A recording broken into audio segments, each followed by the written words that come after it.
Double double double dhamaka ವೀಕ್ಷಕರೇ, ಗೌರಿ ಗಣೇಶ ಹಬ್ಬಕ್ಕೆ 12 ಮತ್ತು 13ನೇ ಕಂತಿನ ಹಣ ಒಟ್ಟಿಗೆ ನಿಮ್ಮೆಲ್ಲರ ಖಾತೆಗೆ ಜಮಾ ಆಗ್ತಾ ಇರುವಂಥದ್ದು. ಸೊ ಹಬ್ಬನ ಮಾಡಿ ಅಂತ ಈ ಒಂದು ಹಣ ಹಾಕ್ತಾ ಇರುವಂತೆ ಕಾಣ್ತಾ ಇದೆ. ಇಲ್ಲಿ ನಾನು ಹೇಳ್ತಾ ಇಲ್ಲ, ಲಕ್ಷ್ಮೀ ಹೆಬ್ಬಾಳ್ಕರ್ ಮೇಡಮ್ ಅವರು ಹೇಳ್ತಾ ಇರುವಂಥದ್ದು. ಸ್ವತಃ ಅವ್ರು ಏನು ಹೇಳಿದ್ದಾರೆ ಅನ್ನುವಂಥದ್ದನ್ನು ಲೈವ್ ಪ್ರೂಫ್ ಆಗಿ ನಿಮಗೆ ಕ್ಲಿಪ್ ಸಮೇತ ತಿಳಿಸ್ಕೊಡ್ತೀನಿ. ಸೊ ಏನು ಹೇಳಿದ್ದಾರೆ ಅನ್ನುವಂಥದ್ದನ್ನು ನಿಮಗೆ ತೋರಿಸ್ತೀನಿ ಕೂಡ, ತಿಳಿಸ್ಕೊಡ್ತೀನಿ ಕೂಡ. ಸೊ ಕಂಪ್ಲೀಟ್ ಆಗಿ ನೋಡ್ತಾ ಹೋಗಿ. ತುಂಬ ಅಂದರೆ ತುಂಬ ಇಂಪಾರ್ಟೆಂಟ್ ಮಾಹಿತಿ ಆಗಿರುತ್ತೆ. ವಿಡಿಯೋನ ಮಧ್ಯೆ ಮಧ್ಯೆ ಸ್ಕಿಪ್ ಮಾಡಬೇಡಿ. ಚಾನಲ್ಗೆ ಸಬ್ಸ್ಕ್ರೈಬ್ ಮಾಡಲಿಲ್ಲ ಅಂದರೆ ದಯವಿಟ್ಟು ನಮ್ಮ ಶ್ರಮಕ್ಕೆ ಬೇಗನೆ ಸಬ್ಸ್ಕ್ರೈಬ್ ಮಾಡ್ಕೊಳ್ಳಿ. ವಿಡಿಯೋಕ್ಕೆ ಒಂದು ಲೈಕ್ ಕೊಟ್ಬಿಟ್ಟು ವಿಡಿಯೋನ ನೋಡಲಿಕ್ಕೆ ಸ್ಟಾರ್ಟ್ ಮಾಡಿ. ಈಗ ನಾನು ಡೈರೆಕ್ಟಾಗಿ ಟಾಪಿಕ್ಗೆ ಬಂದುಬಿಡ್ತೀನಿ. ವೀಕ್ಷಕರೇ, ಈಗಾಗಲೇ ಲಕ್ಷ್ಮೀ ಹೆಬ್ಬಾಳ್ಕರ್ ಮೇಡಮ್ ಅವರು 11ನೇ ಕಂತಿನ ಹಣ ಎಲ್ಲರ ಖಾತೆಗೆ ಜಮಾ ಆಗಿದೆ ಅಂತ ಹೇಳಿದ್ದಾರೆ. ಅಂದರೆ ಇನ್ನು ಉಳಿದಂತಹ ಒಂದು ಬಹಳ ಆದರೆ ಒಂದು 15% ಫಲಾನುಭವಿಗಳಿಗೆ ಮಾತ್ರ ಹೋಗಿಲ್ಲ. ಆ ಒಂದು 15% ಫಲಾನುಭವಿಗಳಲ್ಲಿ ಯಾಕೆ ಹೋಗಿಲ್ಲ ಅನ್ನುವಂಥದ್ದು ಹೇಳೋದಾದರೆ, ಅಲ್ಲಿರುವಂತಹ ಫಲಾನುಭವಿಗಳಿಗೆ ಅಮೌಂಟ್ ಹೋಗಿಲ್ಲಪ್ಪ ಅಂದರೆ ಅವ್ರದ್ದು ಏನಾದರೂ ದೋಷ ಇದೆ ಅಂತ ಅರ್ಥ ಅಂತ ಒಂದು ಸ್ಪಷ್ಟನೆಯನ್ನು ಕೊಡ್ತಾ ಇದ್ದಾರೆ. ದೋಷ ಅಂದರೆ ಏನು, 100% ಒರಿಜಿನಲ್ ಡಾಕ್ಯುಮೆಂಟ್ಸ್ಗಳಿಲ್ಲ ಅಂತ ಅರ್ಥ ಆಗ್ತಾ ಇದೆ. ಮತ್ತು ಏನಾದರೂ ಡಾಕ್ಯುಮೆಂಟ್ಸ್ಗಳಲ್ಲಿ ನೀವು ಏನಾದರೂ ತಿದ್ದುಪಡಿ ಮಾಡ್ಕೊಂಡಿದ್ದಾದರೆ, ಈಗ ಗೃಹಲಕ್ಷ್ಮಿ ಯೋಜನೆಗಂತೂ ಅರ್ಜಿ ಸಲ್ಲಿಸಿದ್ರ ಈಗ 5-6 ಕಂತುಗಳು ಬಂದಿರ್ತವೆ. ಸೊ ಅದಾದಮೇಲೆ ಯಾವುದೇ ರೀತಿ ಕಂತುಗಳು ಬಂದಿರಲ್ಲ. ಯಾಕೆಂದರೆ ಮಧ್ಯದಲ್ಲಿ ಏನಾದರೂ ನೀವು ಡಾಕ್ಯುಮೆಂಟ್ಸ್ಗಳು ಒಂದು ಅಪ್ಡೇಟ್ ಮಾಡಿಸ್ಕೊಂಡಿದ್ದಾದರೆ, ಹೆಸರುಗಳನ್ನು ಚೇಂಜ್ ಮಾಡಿಸಿದ್ದಾದರೆ, ಅಡ್ರೆಸ್ ಚೇಂಜ್ ಮಾಡಿಸಿದ್ದಾದರೆ ಈ ರೀತಿ ಪ್ರಾಬ್ಲಮ್ಸ್ಗಳು ಆಗಿರ್ತವೆ. ಮತ್ತು ಇನ್ನೊಂದು ಏನಪ್ಪ ಅಂದರೆ, ಇಲ್ಲಿ BPL ರೇಷನ್ಸ್ ಕಾರ್ಡ್ ಇರುತ್ತೆ ಅಥವಾ APL ರೇಷನ್ ಕಾರ್ಡ್ದಾರರಿಗೆ ಇಬ್ಬರಿಗೂ ಕೂಡ ಗೃಹಲಕ್ಷ್ಮಿ ಕೊಡ್ತಾ ಇದ್ದಾರೆ, ಹೌದಲ್ವಾ? ಸೊ ಅಲ್ಲಿ ನಿಮಗೆ ರೇಷನ್ ಕೂಡ ಕೊಡ್ತಾರೆ, ಹೌದಲ್ವಾ? ಅಲ್ಲಿ ನೀವೇನು ಮಾಡ್ತಾ ಇದ್ದೀರಿ ಅಂದರೆ, ಈಗ ಸ್ಪಷ್ಟವಾಗಿ ಕೇಳಿ, ಕರೆಕ್ಟಾಗಿ ಕೇಳಿಸ್ಕೊಳ್ಳಿ. ಇದಂತೂ ಬಹಳ ಮುಖ್ಯವಾಗಿರುವಂಥದ್ದು. ಇಲ್ಲ ಸರ್ಕಾರದಿಂದ ಬಂದಿರುವಂಥದ್ದು ಮಾಹಿತಿ, ಹೇಳಿಕೆ. ಇಲ್ಲಿ ಬಹಳಷ್ಟು ಜನರ ಮನೆಯಲ್ಲಿ ಸದಸ್ಯರು ತೀರಿ ಹೋಗಿದ್ದಾರಂತೆ, ಸಾಕಷ್ಟು ಜನರು ತೀರಿ ಹೋಗಿದ್ದಾರಂತೆ. ಆದರೂ ಸಹಿತ ಗೃಹಲಕ್ಷ್ಮಿ ಯೋಜನೆ ಹಣವನ್ನು ಕೂಡ ಪಡಿತಾ ಇದ್ದಾರೆ. ಗೃಹಲಕ್ಷ್ಮಿ ಅಂತೂ ಸಿಗತ್ತೆ, ಓಕೆ, ಇಲ್ಲ ಅನ್ನೋದಿಲ್ಲ. ಆದರೆ ಅನ್ನಭಾಗ್ಯದಲ್ಲಿ ಆ ಒಂದು ಹಣ ಏನಿದೆ ಅಲ್ಲ, ಅವ್ರ ಹೆಸರಲ್ಲೇನೂ ಕೂಡ ಅಕ್ಕಿ ಪಡಿತಾ ಇದ್ದಾರೆ, ಸತ್ತವರ ಹೆಸರಲ್ಲಿ, ಮತ್ತು ಹಣ ಕೂಡ ಪಡಿತಾ ಇದ್ದಾರಂತೆ.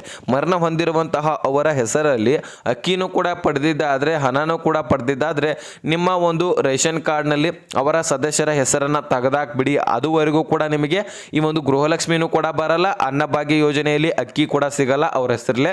ಸೊ ಬೇಗನೆ ಅವ್ರ ಹೆಸರನ್ನು ತೆಗೆದಾಕ್ಬಿಟ್ರೆ ನಿಮಗೆ ಬರಬೇಕಾಗಿರುವಂತಹ ಒಂದು ಏನೇನಿದೆ ಅಲ್ಲ ಎಲ್ಲನೂ ಕೂಡ ಕರೆಕ್ಟಾಗಿ ಹಾಕ್ತದೆ ಸರ್ಕಾರ ಅಂತ ಒಂದು ಸ್ಪಷ್ಟನೆಯನ್ನು ಕೊಟ್ಟಿರುವಂಥದ್ದು. ಯಾಕಂದರೆ ಈ ರೀತಿ ಬಹಳಷ್ಟು ಮಹಿಳೆಯರು ಈಗಾಗಲೇ ಮಾಡಿದಾರಂತೆ. ಮನೆಯಲ್ಲಿರುವಂತಹ ಸದಸ್ಯರು ತೀರಿ ಹೋಗಿದ್ರು ಸಹಿತ ಅವ್ರ ಹೆಸರಲ್ಲೇ ಏನಾದರೂ ಅಕ್ಕಿಯನ್ನು ತೆಗೆದುಕೊಳ್ಳೋದು, ಅವ್ರ ಹೆಸರಲ್ಲಿ ಹಣ ಕೂಡ ಪಡೆಯೋದು, ಬೇರೆ ಬೇರೆ ಯೋಜನೆಗಳಲ್ಲಿ ಅವ್ರ ಹೆಸರಲ್ಲಿ ಪೆನ್ಷನ್ ಅನ್ನು ತಗೊಳ್ಳೋದು, ಈ ರೀತಿ ಮಾಡ್ತಾ ಇದ್ದಾರಂತೆ. ಸೊ ಅದನ್ನು ಮೊದಲು ನಿಲ್ಲಿಸಿ ಅಂತ ಒಂದು ಸ್ಪಷ್ಟನೆಯನ್ನು ಕೊಟ್ಟಿರುವಂಥದ್ದು ಆಹಾರ ಇಲಾಖೆ. ಯಾಕಂದರೆ ಆಹಾರ ಇಲಾಖೆ ಪ್ರತಿಯೊಬ್ಬರ ರೇಷನ್ ಕಾರ್ಡನ್ನು ರದ್ದು ಮಾಡ್ತಾ ಇರುವಂಥದ್ದು, ತಿಳ್ಕೊತಾ ಇರುವಂಥದ್ದು. ಅದ್ರ ಬಗ್ಗೆ ಯಾರು ಒರಿಜಿನಲ್ ಫಲಾನುಭವಿಗಳು ಹೊಂದಿರ್ತಾರೆ ಅವ್ರಂತ್ರ ಮಾತ್ರ ಬಿಡ್ತಾ ಇರುವಂಥದ್ದು. ಈಗಾಗಲೇ ನಿಮ್ಗೆ ಗೊತ್ತಿರ್ಬೋದು, ಪ್ರತಿದಿನವೂ ಕೂಡ ರೇಷನ್ ಕಾರ್ಡ್ಗಳು ಕೂಡ ರದ್ದಾಗ್ತಾ ಇದೆ. ನಾನು ಹೇಳಿದ್ದೀನಿ ಸಾಕಷ್ಟು ವಿಡಿಯೋಗಳಲ್ಲಿ, ಪ್ರತಿ ವಾರನೂ ಕೂಡ ಚೆಕ್ ಮಾಡ್ಕೋತಾ ಇರಿ, ನಿಮ್ಮ ರೇಷನ್ ಕಾರ್ಡ್ ಕೂಡ ರದ್ದಾಗುವಂತಹ ಚಾನ್ಸಸ್ ಇರುತ್ತೆ. ಸೊ ಬಹಳಷ್ಟು ಜನರದು ಈಗಾಗಲೇ 15 ಲಕ್ಷದ ಸಮೀಪ ರೇಷನ್ ಕಾರ್ಡ್ಗಳನ್ನು ರದ್ದು ಮಾಡ್ತಾ ಇದ್ದಾರೆ. ನಾನೇ ಖುದ್ದಾಗಿ ಹೇಳ್ತಾ ಇದ್ದೀನಿ, ನಮ್ಮ ತಾಲೂಕಿನಲ್ಲಿ ಚೆಕ್ ಮಾಡ್ತಾ ಇದ್ದರೆ ನಾನು ಪ್ರತಿ ದಿನವೂ ಕೂಡ ರದ್ದು ಮಾಡ್ತಾ ಇರುವಂಥದ್ದು. ನಿಜವಾದ ಒಂದು ಮಾಹಿತಿ ಹೇಳ್ತಾ ಇದ್ದೀನಿ. ಪ್ರತಿ ದಿನವೂ ಕೂಡ ಇಲ್ಲಾಂದ್ರೂ 5-6 ಜನರ ಒಂದೇ ತಾಲೂಕಿನಲ್ಲಿ ಒಂದು ರದ್ದು ಮಾಡ್ತಾ ಇದ್ದಾರೆ. ಅಂದರೆ ಪ್ರತಿಯೊಂದು ತಾಲೂಕಿನಲ್ಲಿ ರದ್ದು ಮಾಡ್ತಾ ಇರ್ತಾರೆ, ನೀವೇ ವಿಚಾರ ಮಾಡಿ. ಅದರಲ್ಲಿ ಬೆಂಗಳೂರು ಗ್ರಾಮಾಂತರದಲ್ಲಿ ಸಾಕಷ್ಟು ಹೆಚ್ಚಿನ ಜನರು ಸಿಕ್ಕಿದಾರಂತೆ. ನನಗೆ ಕಮೆಂಟ್ಗಳು ಬಹಳಷ್ಟು ಜನರದು ಬಂದಿತ್ತು. ಇಲ್ಲಿಗ 11ನೇ ಕಂತಿನ ಹಣ ಇನ್ನೂ ಕೂಡ ಜಮಾ ಆಗ್ತಾ ಇಲ್ಲ, ನಂದು ಬೆಂಗಳೂರು ಗ್ರಾಮಾಂತರ ಅಂತ. ಬಹಳಷ್ಟು ಫಲಾನುಭವಿಗಳು, ಹೆಚ್ಚಿನ ಫಲಾನುಭವಿಗಳಿಗೆ ಅಮೌಂಟು ಅಲ್ಲೇ ಬಂದಿಲ್ಲ. ಯಾಕಪ್ಪ ಅಂದರೆ ಈಗ ಸುಮಾರು ನಮ್ಮ ಒಂದು ಬಡತನ ಹೆಚ್ಚು. ಈಗ ನಮ್ಮ ಕರ್ನಾಟಕದಲ್ಲಿ ಒಂದು 60% ಬಡ ಜನರಿದ್ದಾರೆ ಅಂತ ಅಂದ್ಕೊಳ್ಳಿ. ಅದರೊಳಗೆ ಬರೀ ಬೆಂಗಳೂರು ಜಿಲ್ಲೆಯಲ್ಲಿನೇ, ಬೆಂಗಳೂರು ಗ್ರಾಮಾಂತರ ಜಿಲ್ಲೆಯಲ್ಲಿನೇ 20% ಫಲಾನುಭವಿಗಳ ration card BPL ration card ಇದೆ ಅಂತೆ. ಅಂದರೆ ಬೆಂಗಳೂರು ನಮ್ಮ ರಾಜ್ಯದಲ್ಲಿನೇ ಒಂದು ದೊಡ್ಡ ಸಿಟಿ ಅಂತ ಹೇಳ್ಬೋದು, ಶ್ರೀಮಂತ ರಾಜ್ಯ ಅಂತ, ಒಂದು ಶ್ರೀಮಂತ ಜಿಲ್ಲೆ ಅಂತ ಅನ್ಬೋದು, ರಾಜಧಾನಿ ನಮ್ಮ ಒಂದು ಕರ್ನಾಟಕದ ಗೊತ್ತಿರಬಹುದು ನಿಮಗೆ. ಸೊ ಎಲ್ಲರೂ ಕೂಡ ಗೊತ್ತಿರುವಂತಹ ವಿಷಯ. ಆದರೆ ಅಲ್ಲಿನೇ ಬಡತನ ರೇಖೆ ಹೆಚ್ಚಿದೆ, ಬಡವರು ಹೆಚ್ಚಿದ್ದಾರೆ ಅಂತ ಹೇಳಿದ್ರೆ ಯಾರು ನಂಬ್ತಾರೆ? ಸೊ ಅದಕ್ಕೋಸ್ಕರ ಏನು ಮಾಡಿದ್ರು, ಈಗಾಗಲೇ ಸರ್ವೆ ಆಯಿತು. ಆಹಾರ ಇಲಾಖೆ ಏನಿದೆಲ್ಲ ಪ್ರತಿಯೊಬ್ಬರ ಡಾಕ್ಯುಮೆಂಟ್ಸ್ಗಳನ್ನು ವೆರಿಫಿಕೇಷನ್ ಮಾಡ್ತಾ ಇರುವಂಥದ್ದು. ಅದರಲ್ಲಿ ಹೆಚ್ಚಿನ ಪ್ರಮಾಣದಲ್ಲಿ ಬೆಂಗಳೂರು ಗ್ರಾಮಾಂತರದಲ್ಲಿನೇ ಸಿಗ್ತಾ ಇದ್ದಾರಂತೆ. ಸೊ ಅವರೆಲ್ಲರನ್ನೂ ಕೂಡ ಈ ಒಂದು BPL ರೇಷನ್ ಕಾರ್ಡ್ರಿಂದ ರದ್ದು ಮಾಡ್ತಾ ಇದ್ದಾರೆ. ರದ್ದು ಮಾಡಿಬಿಟ್ಟು ಅವರಿಗೆ ಯಾವುದೇ ಯೋಜನೆಗಳು ಸಿಗಲ್ದಾಗೆ ಮಾಡ್ತಾ ಇದ್ದಾರೆ. ಯಾಕಂದರೆ ಅವರು ಎಲಿಜಿಬಲೇ ಇಲ್ಲ. ಸೊ ಆದರೂ ಸಹಿತ ಅವರಿಗೆ ಅಮೌಂಟ್ ಹೋಗ್ತಾ ಇಲ್ಲ. ಅಮೌಂಟ್ ಅದಕ್ಕೆ ಮುಖ್ಯವಾದ ಕಾರಣ ಅವರು ಎಲಿಜಿಬಲ್ ಇಲ್ಲ, ಅದಕ್ಕೆ ಅವ್ರಿಗೆ ಅಮೌಂಟ್ ಹೋಗ್ತಾ ಇಲ್ಲ. ಅದಕ್ಕೆ ಎಲಿಜಿಬಲ್ ಇದ್ದವರಿಗೆ ಅಮೌಂಟ್ ಹೋಗಲಿಕ್ಕೆ ತಡ ಆಗ್ತಾ ಇದೆ. ಯಾಕಪ್ಪ ಅಂದರೆ ಇಲ್ಲಿರುವಂತಹ ಫಲಾನುಭವಿಗಳು ಪ್ರತಿಯೊಬ್ಬರು ಕೂಡ ಸಿಗ್ತಾ ಇದ್ದಾರಂತ. ಹೀಗಾಗಿ ನೋಡ್ಕೊಳ್ಳಿ, ಈ 100%ನಲ್ಲಿ ಬರೀ 80% ಫೇಕ್ ಡಾಕ್ಯುಮೆಂಟ್ಸ್ಗಳನ್ನು ಹೊಂದಿರುವಂತಹ ಫಲಾನುಭವಿಗಳು ಯಾರಾದರೂ ಇದ್ದರೆ ಸೊ ಅಲ್ಲಿ ಅಮೌಂಟ್ ಹಾಕ್ಲಿಕ್ಕಂದ್ರೂ ತಡ ಆಗೋದೆ. ಯಾಕಪ್ಪ ಅಂದರೆ ಈಗ ನೀವು ವಿಚಾರ ಮಾಡಿ, 80% ಸಿಗ್ತಾ ಇದ್ದಾರೆ ಅಂದರೆ ಅಲ್ಲೇ ಬೆಂಗಳೂರು ಗ್ರಾಮಾಂತರದಲ್ಲಿ 100%ನಲ್ಲಿ ಅಲ್ಲೇ 100%ನಲ್ಲಿ ಬರೀ 80% ಫಲಾನುಭವಿಗಳು ಫೇಕ್ ಡಾಕ್ಯುಮೆಂಟ್ಸ್ಗಳನ್ನು ಹೊಂದಿರುವಂಥವ್ರು.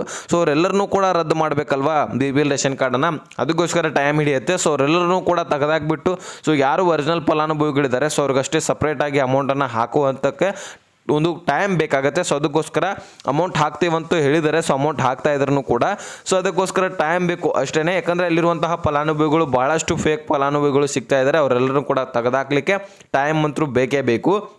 ಸೊ ಇದನ್ನು ಯಾಕೆ ಹೇಳಿದ್ನೆ ಅಂದರೆ, ಬೆಂಗಳೂರು ಗ್ರಾಮಾಂತರದವರು ಬಹಳಷ್ಟು ಜನ ಕಮೆಂಟ್ ಮಾಡ್ತಾಯಿದ್ರು, ಬಡ ಜನರು.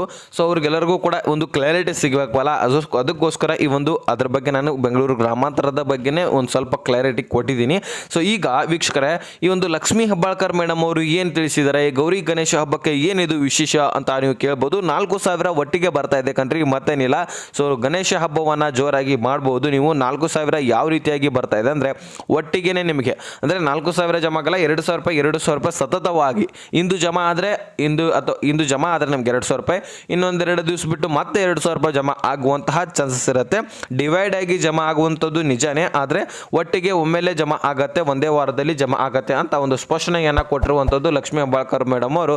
ಸೊ ಯಾವ ರೀತಿಯಾಗಿ ಸ್ಪಷ್ಟನೆಯನ್ನು ಕೊಟ್ಟಿದ್ದಾರೆ ಅನ್ನೋದನ್ನ ನೀವೇ ನೋಡ್ಕೊಂಬನ್ನಿ. ಮತ್ತೆ ನೆಕ್ಸ್ಟ್ ಜುಲೈ ಮತ್ತು ಆಗಸ್ಟ್ದು ನಿನ್ನೆ ಮುಖ್ಯಮಂತ್ರಿಗಳ ಹತ್ರ ಮಾತಾಡಿದ್ರಿ, ಜುಲೈ ಮತ್ತು ಆಗಸ್ಟ್ದು ಕೂಡ ಇನ್ನು ಒಂದು ವಾರದೊಳಗಡೆ ಕ್ಲಿಯರ್ ಮಾಡ್ತೀವಿ. ಹೌದು, ಒಮ್ಮೆನೆ ಹಾಕಿ ನೋಡಿ. ನಿಮಗೆ ಶಾರ್ಟ್ ಆಗಿ ಲೈವ್ ಪ್ರೂಫ್ ಆಗಿ ಅವ್ರು ಏನು ಹೇಳಿದ್ದಾರೆ ಅವರನ್ನೇ ತೋರಿಸ್ಬಿಟ್ಟು ನಿಮಗೆ ಲೈವ್ ಪ್ರೂಫ್ ಆಗಿ ತಿಳಿಸ್ಕೊಟ್ಟಿದ್ದೀನಿ. ಸೊ ಕ್ಲಿಯರಿಟಿ ಸಿಕ್ಕಿದೆ ಅಂತ ಅನ್ಕೋತಾನೆ. ಏನಾದರೂ ತಿಳಿದಿಲ್ಲ ಅಂದರೆ ಮತ್ತೆ ಹಿಂದೆ ಒಂದು ವಿಡಿಯೋನ ನೋಡ್ಕೊಳ್ಳಿ, ಸ್ವಲ್ಪ ಹಿಂದೋಗಿ ಗೊತ್ತಾಗುತ್ತೆ ನಿಮಗೆ.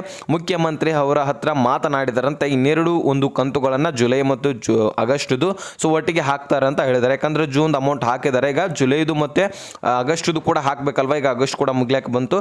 ಸೊ ಈಗ ಅದೇ ರೀತಿಯಾಗಿ ಜೂನ್ದು ಅಮೌಂಟ್ ಯಾರಿಗೆ ಬಂದಿಲ್ಲ ನೋಡಿ, 11ನೇ ಕಂತಿನ ಹಣ ಈಗಾಗಲೇ ಏನೇನು ಮಾಡಬೇಕು ಏನಿಲ್ಲ ಅನ್ನುವಂಥದ್ದನ್ನು ತಿಳಿಸ್ಕೊಟ್ಟಿದ್ದೀನಿ. ಸೊ ಯಾರು 100% ಒರಿಜಿನಲ್ ಡಾಕ್ಯುಮೆಂಟ್ಸ್ಗಳನ್ನ ಹೊಂದಿಲ್ಲ ಅವ್ರಿಗಂತೂ ತಲೆ ಕೆಡಿಸ್ಕೊಳ್ಳಿಕ್ಕೆ ಹೋಗಬೇಡಿ, ನಿಮ್ಗೆ ಅಮೌಂಟ್ ಬರೋದಿಲ್ಲ. ಸೊ ಈಗ ಅನ್ನಭಾಗ್ಯ ಯೋಜನೆಯಲ್ಲಿನೂ ಕೂಡ ಈಗಾಗಲೇ ಸಾಕಷ್ಟು ಫಲಾನುಭವಿಗಳು ಕ್ವಶನನ್ನು ಕೇಳ್ತಾ ಇದ್ರು. ಸೊ ನಿನ್ನೆ ಬಂದು ವಿಡಿಯೋ ಮಾಡಿದ್ದೆ, ಅದ್ರ ಬಗ್ಗೆನೇ ನೀವು ಸಾಕಷ್ಟು ಕಮೆಂಟನ್ನು ಮಾಡಿದ್ರಿ. ಅನ್ನಭಾಗ್ಯ ಯೋಜನೆ ಹಣ ಯಾವಾಗ ಇದನ್ನ ಅಮೌಂಟ್ ಬರೋದಿಲ್ಲ ಇನ್ಮೇಲೆ. ಸೊ ಒಂದು ಪದಾರ್ಥಗಳನ್ನ ಕೊಡ್ತೇವೆ ಅಂತ ಹೇಳಿದಾರಲ್ಲ, ಯಾವಾಗ ಬರುತ್ತೆ ಅಂತ ಕೇಳ್ತಾ ಇದ್ರಿ. ಇದೇ ನೆಕ್ಸ್ಟ್ ಏನು ನಿಮಗೆ ರೇಷನ್ ಕೊಡ್ತಾರಲ್ಲ ನೆಕ್ಸ್ಟ್ ತಿಂಗಳದು, ಸೊ ಅವಾಗ ನಿಡ್ಕೊಂಡು ಪ್ರಾರಂಭವಾಗತ್ತೆ. ಆದರೆ ಎಲ್ಲ ಜಿಲ್ಲೆಗಳಲ್ಲಿ ಪ್ರಾರಂಭಿಸಲ್ಲ, ಹಂತವಾಗಿ ಅಂದರೆ ಒಮ್ಮೆಲೆ ಟ್ರಾನ್ಸ್ಫರ್ ಮಾಡ್ಲಿಕ್ಕೆ ಬರಲ್ಲ. ಎಲ್ಲ ಜಿಲ್ಲೆಗಳಲ್ಲಿ ಒಮ್ಮೆಲೆ ಎಲ್ಲರಿಗೂ ಕಳಿಸಿ ಕೊಡ್ಲಿಕ್ಕೆ ಬರಲ್ಲ. ಸೊ ಅರ್ಥ ಮಾಡ್ಕೊಳ್ಳಿ. ಒಂದು ಸ್ವಲ್ಪ ಜಿಲ್ಲೆಗಳಿಗೆ ಈಗ ಒಂದೇ ತಿಂಗಳು ಏನು ಮಾಡ್ತಾರೆ, ಈಗ ಒಂದು 5-6 ಜಿಲ್ಲೆಗಳಿಗೆ ಬಿಡುಗಡೆ ಮಾಡ್ತಾರೆ. ಸೊ ಅಲ್ಲಿ ಕೊಡ್ತಾರೆ. ನೆಕ್ಸ್ಟು ಮತ್ತೇನು ಮಾಡ್ತಾರೆ, ನೆಕ್ಸ್ಟು ಇನ್ನು 2ನೇ ತಿಂಗಳು ಏನು ಮಾಡ್ತಾರೆ, ಆ ಒಂದು ಮುಂದಿನ ತಿಂಗಳು ನಿಮ್ಮ ರೇಷನ್ ಕೊಡುವಂತಹ ಒಂದು ಟೈಮ್ ಇರತ್ತಲ್ಲ, ಆ ಟೈಮ್ ಒಳಗಾಗಿನೇ ಎಲ್ಲ ಜಿಲ್ಲೆಗಳಿಗೆ ಟ್ರಾನ್ಸ್ಫರ್ ಮಾಡಿರ್ತಾರೆ.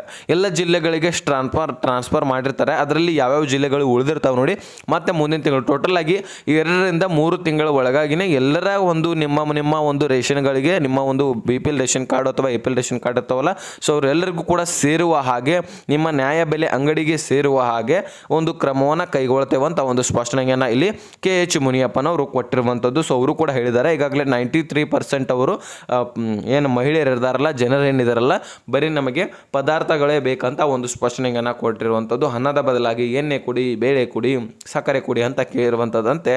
ಸೊ ಅವರೇ ಬಾಯಲ್ಲೇ ಹೇಳಿರುವಂಥದ್ದು ಎಣ್ಣೆ, ಬೇಳೆ, ಸಕ್ಕರೆ ಅಂತ. ಸೊ ಒಳ್ಳೆಯ ಒಂದು ಪೌಷ್ಟಿಕತೆಯನ್ನು ಉಳ್ಳ ಎಣ್ಣೆಯನ್ನು ಕೊಟ್ಟಿದ್ರೆ ಒಳ್ಳೆಯದು ಅಂತ ಒಂದು ಜನರ ಅಭಿಪ್ರಾಯ ಬರ್ತಾ ಇರುವಂಥದ್ದು. ಯಾಕಂದರೆ ಅಷ್ಟೊಂದು ಪೌಷ್ಟಿಕತೆಯನ್ನು ಹೊಂದಿರದಂತಹ ಎಣ್ಣೆ ಮೊದಲು ಸಿಗ್ತಾ ಇತ್ತು, ತಾಳೆ ಎಣ್ಣೆ ಅಂತ. ಸೊ ಅದು ಪೌಷ್ಟಿಕತೆಯನ್ನು ಉಳ್ಳ ಎಣ್ಣೆಯನ್ನು ಕೊಟ್ಟಿದ್ರೆ ಬಹಳಷ್ಟು ಒಳ್ಳೆಯದು, ಜನರಿಗೆ ಏನೂ ಹಾನಿ ಆಗಲ್ದಂತಹ ಒಂದು ಎಣ್ಣೆಯನ್ನು ಕೊಟ್ಟಿದ್ರೆ ಮತ್ತಷ್ಟು ಒಳ್ಳೆಯದಂತ ಜನರ ಅಭಿಪ್ರಾಯ ಬರ್ತಾ ಇರುವಂಥದ್ದು. ಸೊ ನೋಡೋಣ ಸರ್ಕಾರ ಯಾವ ಒಂದು ಕ್ರಮವನ್ನು ಕೈಗೊಳ್ಳುತ್ತೆ.